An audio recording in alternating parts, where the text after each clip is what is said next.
তৃণমূল কংগ্রেসের সাধারণ সম্পাদক হলেন, আপনারই সম্পর্কে ভাই হয় কাসেম সিদ্দিকী, কি বলবেন? ডেমোক্রেসিতে অংশগ্রহণ করা, ভোটিং সিস্টেমে অংশগ্রহণ করা, ইলেকট্রাল পলিটিক্সে অবশ্যই দরকার বলে আমরা অনেক আগে থেকেই রাজনীতির ময়দানে এসেছি। আস্তে আস্তে আমার পরিবারে অন্যান্য আরও যারা পিছিয়ে যারা আছেন তারা আসছেন, এটা আমি স্বাগত জানাচ্ছি। তবে ব্যাপারটা হচ্ছে দল চয়নের ক্ষেত্রে একটা দুর্নীতিগ্রস্ত দলকে চয়ন করে ফেলেন, ফলে এটা নিয়ে অনেক সমালোচনা হচ্ছে, আলোচনা হচ্ছে, এটা নিয়ে অনেক চর্চাও।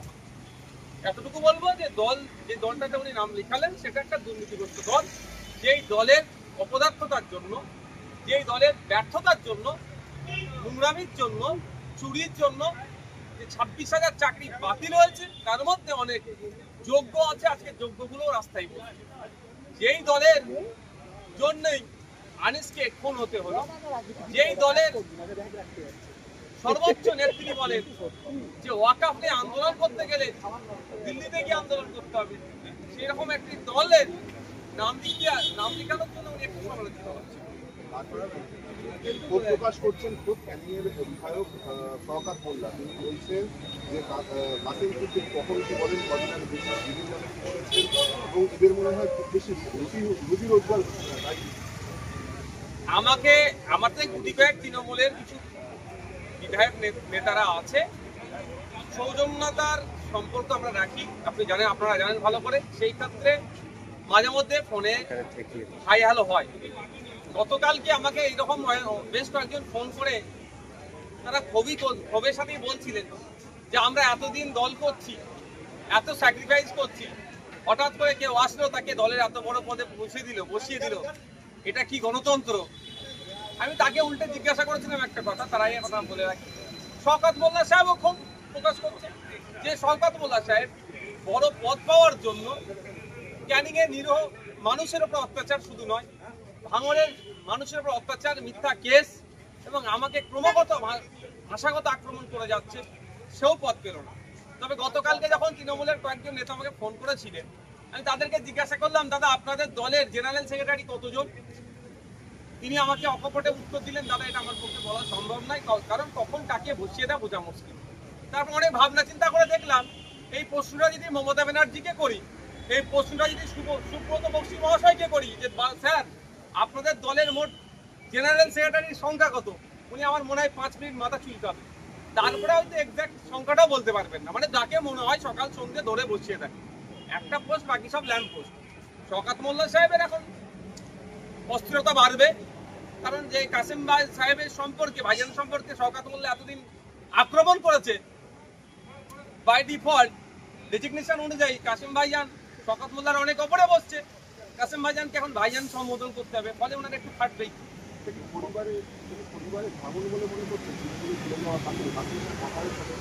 মোটেও ওটা ভাঙন না, পরিবারের মধ্যে আমাদের যে পারিবারিক সম্পর্ক সেটা যথেষ্ট ভালো আছে, কিন্তু রাজনৈতিকভাবে যে যাকে ইচ্ছা পছন্দ করছে, যে দলকে ইচ্ছা পছন্দ করছে সে সেখানে যেতেই পারে। তবে কাসেম ভাইজান তৃণমূলে যাওয়াটা, একটা দুর্নীতিগ্রস্ত দলে যাওয়াটা পশ্চিমবাংলার মানুষ এটা ভালোভাবে মেনে নিতে পারছে না। এখন বাংলাদেশ কথা বলছিলেন, আজকে মুখ্যমন্ত্রী আসবেন, জিজ্ঞেস করবেন মমতা বন্দ্যোপাধ্যায়কে যে আপনাদের দলের পছন্দ জেনারেল। দেখুন ওটা তো একটা রাজনৈতিক কোশ্চেন, আর এখানে মুখ্যমন্ত্রী হিসাবে আসছেন, তিনি দলের প্রধান হিসাবে আসলে তাকে এই কথাটা আমি নিশ্চিতভাবে সুযোগ পেলে জিজ্ঞাসা করতাম। তবে এখানে সুযোগ পেলেও আমি সে কথা জিজ্ঞাসা করবো না, কারণ এটা একজন মুখ্যমন্ত্রী হিসাবে আজকে বিধানসভায় আসছে। কোনো সময় যদি নবান্নে যাওয়ার সুযোগ হয়ে যায়, যদি হয়, তাহলে ওখানে গিয়ে যদি সময় পাই তাহলে জিজ্ঞাসা করবো।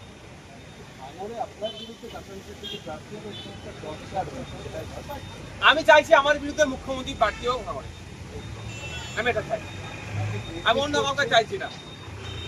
আমি চাইছি আমার বিরুদ্ধে মুখ্যমন্ত্রী প্রার্থী হোক। তবে একটা কথা জানিয়ে রাখি, পশ্চিমবাংলার মুসলিম সম্প্রদায় তৃণমূল থেকে যেভাবে মুখ ফিরাতে শুরু করেছে, কাউকে দিয়ে ড্যামেজ কন্ট্রোল করতে যদি চাই সেটা হবে না, কারণ একের পর এক পদক্ষেপ তৃণমূল কংগ্রেসের মুসলিম সম্প্রদায়ের মানুষজন ক্ষিপ্ত হয়ে উঠছে। মুসলিম তোষণের নামে মুসলমানদের শোষণ করা হচ্ছে পশ্চিমবাংলায় বিজেপির সহযোগিতা নিয়ে, শুভেন্দু অধিকারীর সহযোগিতা নিয়ে মমতা ব্যানার্জির সরকার মুসলমানদের উপরে আক্রমণ চালিয়ে যাচ্ছে। কখনো ওয়াকফ সংসদে নিয়ে আইনের বিরুদ্ধে প্রতিবাদ করতে গেলে মিথ্যা মামলা দিয়ে জেল খাটানো হচ্ছে, তো কখনো দিল্লি যাওয়ার নিধান দিচ্ছে।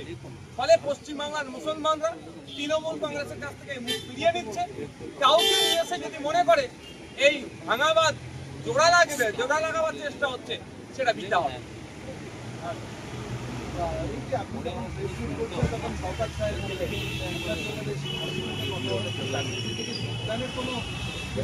আমার সাথে কথা হয়নি, কারণ হচ্ছে আমি আপনাদের কোশ্চেনের উত্তর দেখুন, ব্যাপারটা হচ্ছে আপনাদের দিকে হয়তো হাসতে পারেন। এখন শওকত সাহেবও নিজে ভাবছেন যে এতদিন নওশাদ সিদ্দিকী সাহেবের পেছন মানে তাকে ডিস্টার্ব করে তার কর্মীদের নামে মিথ্যা মামলা দিয়ে, তার নামে মিথ্যা মামলা দিয়ে, শুধু তাই নয়, ভাঙড় ডিভিশনের একাধিক থানার অফিসারদেরকে তৃণমূল কংগ্রেসের রাজনৈতিক মঞ্চে বসিয়ে দিতে পেরেছে যে শওকত সাহেব, সেই শওকত সাহেব এখন ভাবছে তাকে আবার শাসন করবে কাসেম সিদ্দিকী ভাইজান। ওই জন্যই হয়তো হাসিটা দুঃখের হাসি আসছে না সুখের হাসি আসছে, তাকে জিজ্ঞাসা করুন আপনারা। আপনি খুশি কাসেম সিদ্দিকী তৃণমূল কংগ্রেসের যোগদান? দেখুন, একটা অন্য রাজনীতি দলে গেছে, আমি তৃণমূলের কংগ্রেসের চরম বিরোধী, বিজেপি চরম বিরোধী, খুশি হওয়ার প্রশ্ন আসবে কেন? তবে হ্যাঁ, রাজনৈতিকভাবে আমি তাকে স্বাগত জানাবো, রাজনৈতিক ময়দানে রাজনৈতিকভাবে মোকাবেলা করার জন্য। এরপরে কাশ্মীর কথা হয়েছিল আপনার?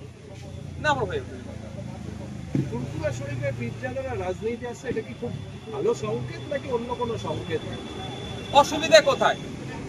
আমি তো মনে করি আরো বেশি বেশি করে যারা ধর্মীয় গুরু তাদের রাজনীতিতে আসা দরকার।